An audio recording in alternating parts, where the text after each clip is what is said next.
अस्सलाम वालेकुम।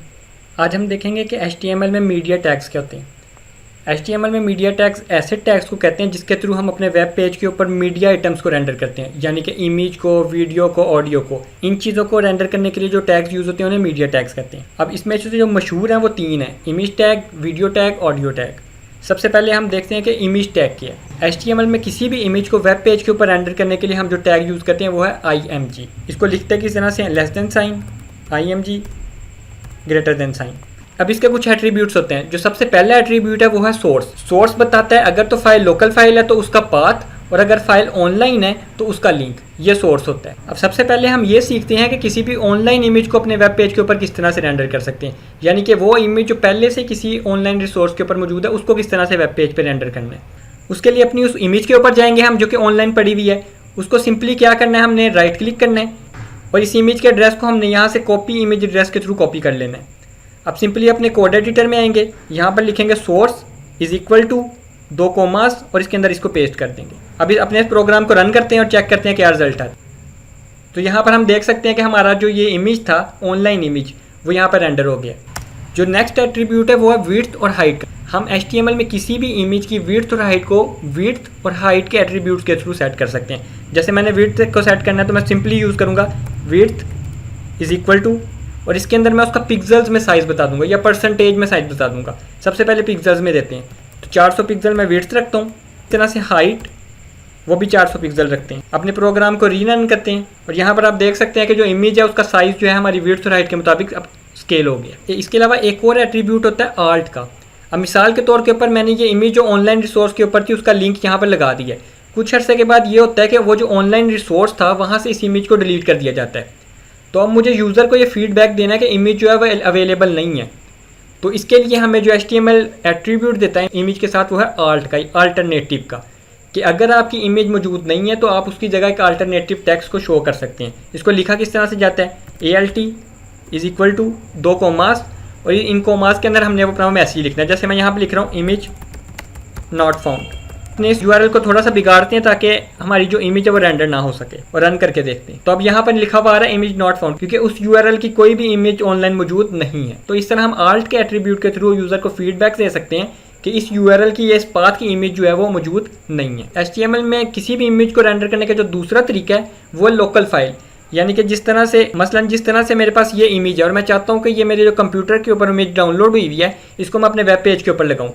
तो इसको किस तरह से कर सकते हैं, करना वैसे ही है जैसे हमने ऑनलाइन किया कि सोर्स के अंदर हमने उसका पाथ देना है। लेकिन इसका पाथ देने का तरीका क्या है, इसका पाथ जो है वो 3 हिस्सों पर मुश्तमिल है। जो पहला हिस्सा है वह इस इमेज का लोकल पाथ जो कि यहाँ पे शो होता है।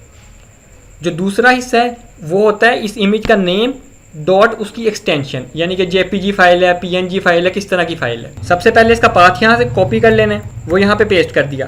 बैकस्लैश करनी है हमने, उसके बाद उसकी नेम और एक्सटेंशन वो कैसे पता चलेगी, अपनी इमेज के ऊपर राइट क्लिक करें, यहाँ पे प्रॉपर्टीज़ में आए, ये जो ऊपर है यहाँ पर ये इसका नेम होता है, इसको कॉपी कर लें, और एक्सटेंशन ये होती है जिस तरह यहाँ पे लिखा हुआ है .png, ये इसकी एक्सटेंशन है।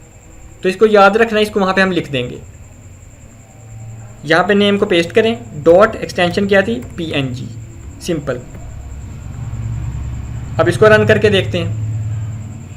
तो ये इमेज जो लोकल हमारे पास मौजूद थी उसको भी हमने रेंडर करना सीख लिया। ऑनलाइन की तरह इसकी भी हम विड्थ, हाइट और अल्टरनेटिव टेक्स्ट दे सकते हैं। इसके बाद आता है कि हम किसी भी वीडियो को कैसे अपने वेब पेज के ऊपर रेंडर कर सकते हैं।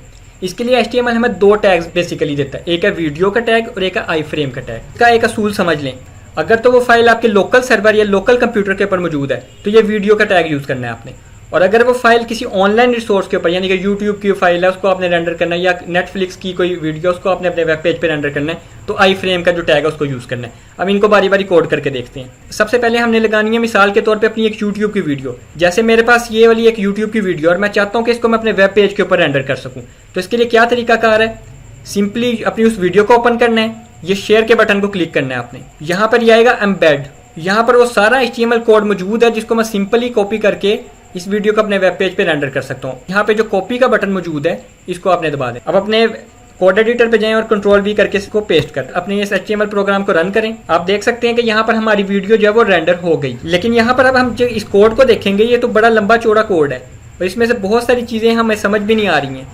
तो इन चीज़ों को या तो ख़त्म कर देंगे हम, या फिर ये करेंगे कि हम अपना खुद का आई फ्रेम यानी कि अपना खुद का टैग जो है वो उसको डालेंगे। अब हम सीखते हैं कि हम अपने खुद का टैग डाल के उसके अंदर सोर्स किस तरह से दे सकते हैं। यहाँ पर मैंने आई फ्रेम का टैग ऐड कर दिया है, सोर्स देना है। अब ये सोर्स क्या होगा, आपने अपनी उसी वीडियो के ऊपर जाना है और यहाँ पे ये सोर्स आपको लिखा हुआ नजर आ रहा होगा। तो ये जो कोमास के दरमियान है इसको सिंपली आपने कॉपी कर लेना है और इस सोर्स के अंदर जाके पेस्ट कर देना है। अब आपके पास ये अपना कस्टम टैग है, इसके अंदर आप अपनी विड्थ, हाइट वगैरह वो सब कुछ अपने हिसाब से एडजस्ट कर सकते हैं और जो जो कंट्रोल्स और चाहिए वो कर सकते हैं। जैसे मैं इसकी विड्थ कर देता हूँ 500 पिक्सल और इसकी हाइट भी कर देता हूँ 500 पिक्सल। तो ये वीडियो रेंडर होगी या 500 विड्थ और 500 पिक्सल इसकी हाइट है। अब हम सीखते हैं कि किसी भी लोकल फाइल को यानी कि कंप्यूटर के अंदर मौजूद फाइल को किस तरह से हम अपने वेब पेज के ऊपर रेंडर कर सकते हैं। उसके लिए मैं पहले भी बता चुका हूँ कि जो टैग हमने यूज़ करना है वो है वीडियो का टैग, वीडियो। और उसी तरह से हमने यहाँ पे सोर्स देना है। अब ये सोर्स क्या होगा, जैसे इमेज की दफ़ा हमने किया था कि हमें 3 चीज़ों की ज़रूरत थी।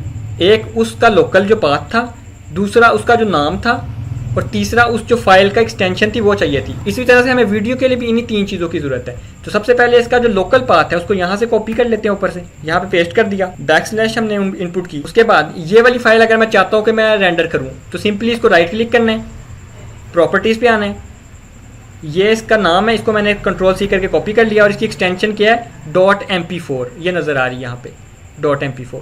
तो ये मैंने याद रखनी है। यहाँ पर इसका नेम पेस्ट किया .mp4 और इसको रन एंड डीबग करके चेक करते हैं। तो हम देख सकते हैं कि जो हमारी वीडियो थी वो हमारे पास रेंडर हो गई है वेब पेज के ऊपर।